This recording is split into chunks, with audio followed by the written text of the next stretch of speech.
Dear Joel, I greet you in the framework of our project City as a Classroom. You are one of the great street photographers of the 20th century. You began photographing in color in 1962 and was an early advocate of the use of color. In your opinion, what photography can show about cities what human eyes cannot see, especially color photography? You know, photography, and not only in cities, but let's use cities as our basis here. Photography stops time. And in the moment that we stop the movements in cities, people on the street, we see connections that we can't see when life is fluid and in motion. We see relationships, and we see not only human relationships between people and clusters of people and traffic, we also see the human scale of what people look like up against the built structure of the environment of a city, or whether it be a large city or a small city. So we have a chance to reflect on the meaning of storefronts and materials, glass and steel and stone, and all of the street furniture, the lampposts and the fire hydrants and the parking. We begin to see the integrated or the chaotic, connections between human activity in a city and the city itself. When we're living in the city and moving through it, we become blind to a lot of the things that exist there in a permanent state. Photography shows us this, whether you're looking at Paris in the 1800s, or you're looking at Egypt, at Cairo, in the middle of the 1800s, you begin to see what cities look like and how human habitation relates to city structure. Why did you start photographing landscapes, cities, and streets? How do you choose locations for shooting, and what do you like the photographing the most? To answer the question of how do I choose a location, I'm the kind of photographer who photographs wherever I am.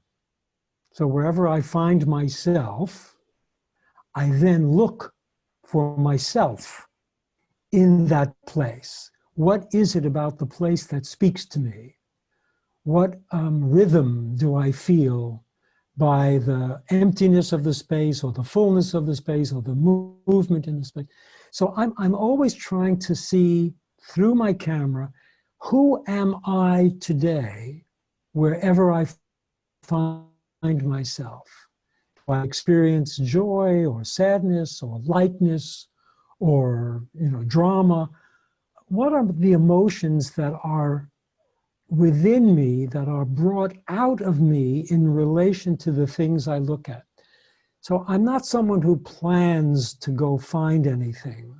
I carry a camera and things present themselves to me as they will.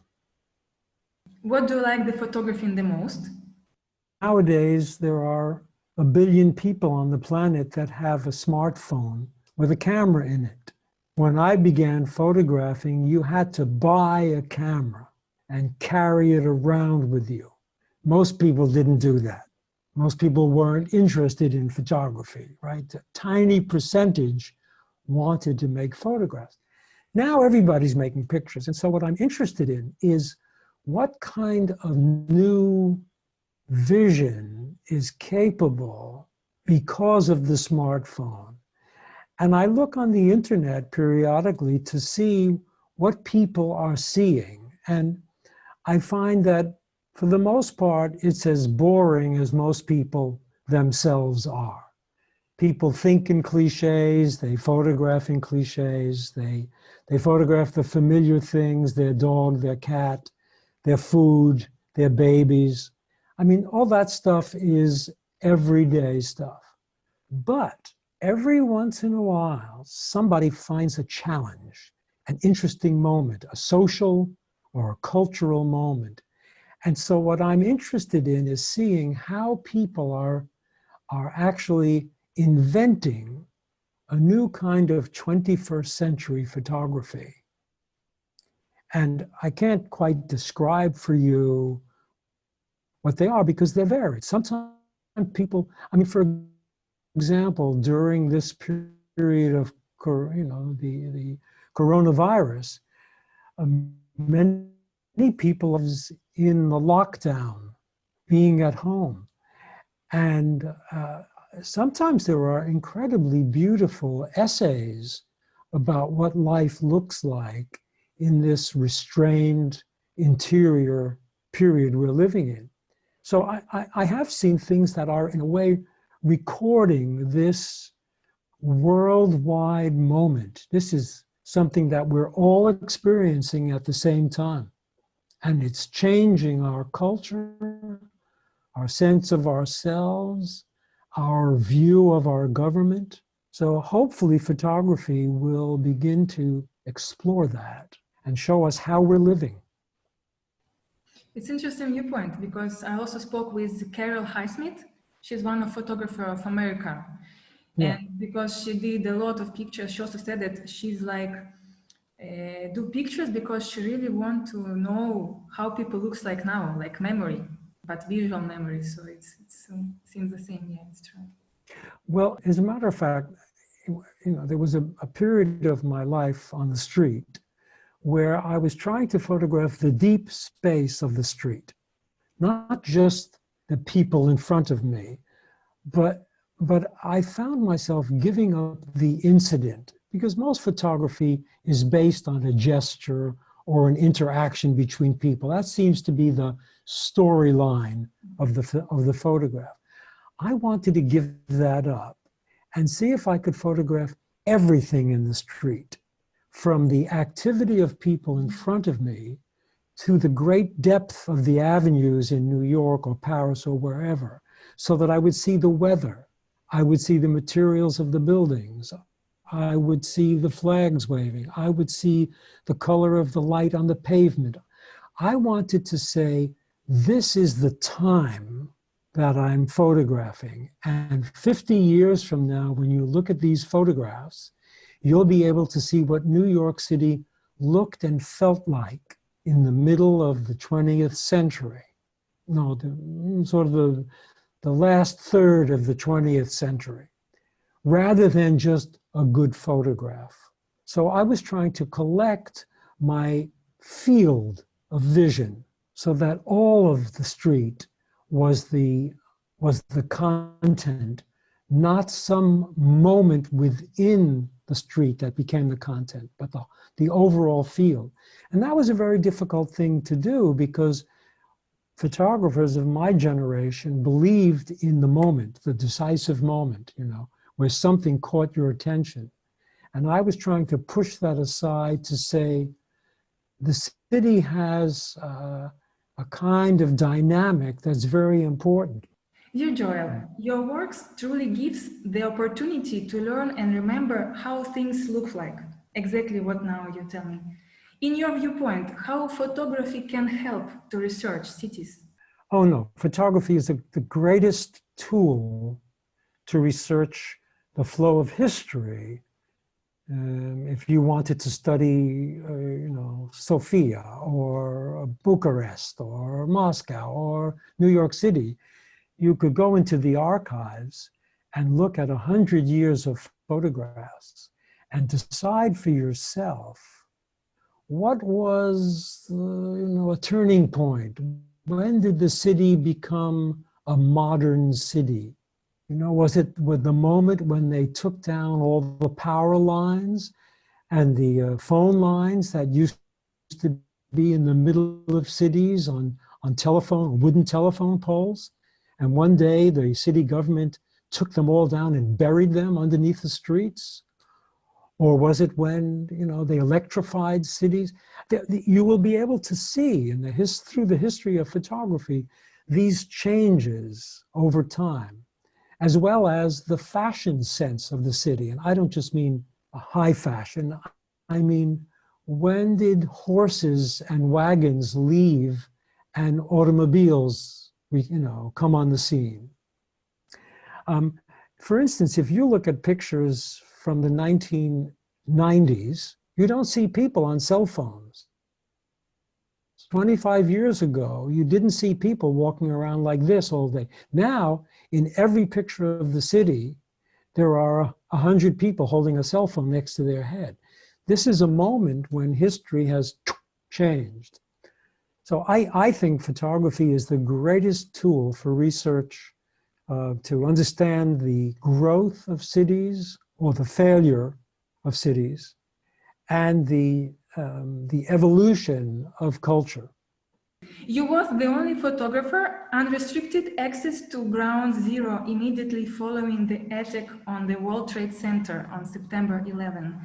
Twin Towers were one of the important symbols of the United States. In your opinion, what is the role of symbols in the architecture in cities and how do they influence people?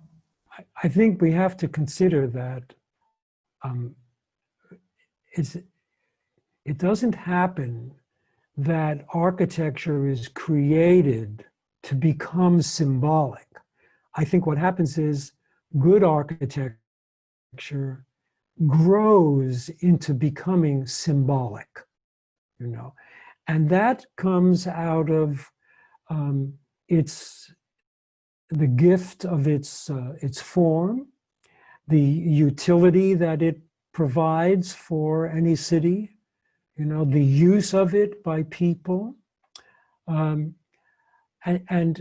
you know, it's hard to name a lot of symbols. In New York, the great symbol was the Empire State Building, right? Because that was a skyscraper of great beauty and great height, and it was singular for a long time. But I think buildings have to earn their symbolism for a city. And you often don't find out that they were symbolic until you lose them, such as the loss of the World Trade Center. I never loved those buildings as architecture. I thought they were as architectural structures. And to have two of them made it doubly boring. But when we lost them, we also lost, you know, it turned them into a culture. I did, as a native New Yorker, something I felt that I could offer New York City as a memory device for the future. And, you know, there's a collection of 8,500 photographs that will be in a very interestingly designed museum. That's the 9/11 Museum. But, you know, we have the Eiffel Tower is a symbol, right?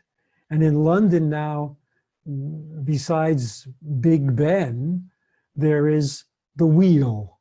Now that's not a symbol, that's a toy. That's a toy for public consumption, consumerism.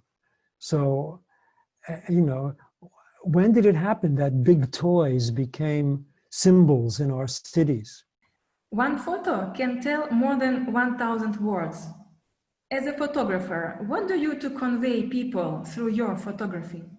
When I make a photograph that is worth looking at and I present it to the public, my hope is that I will disappear.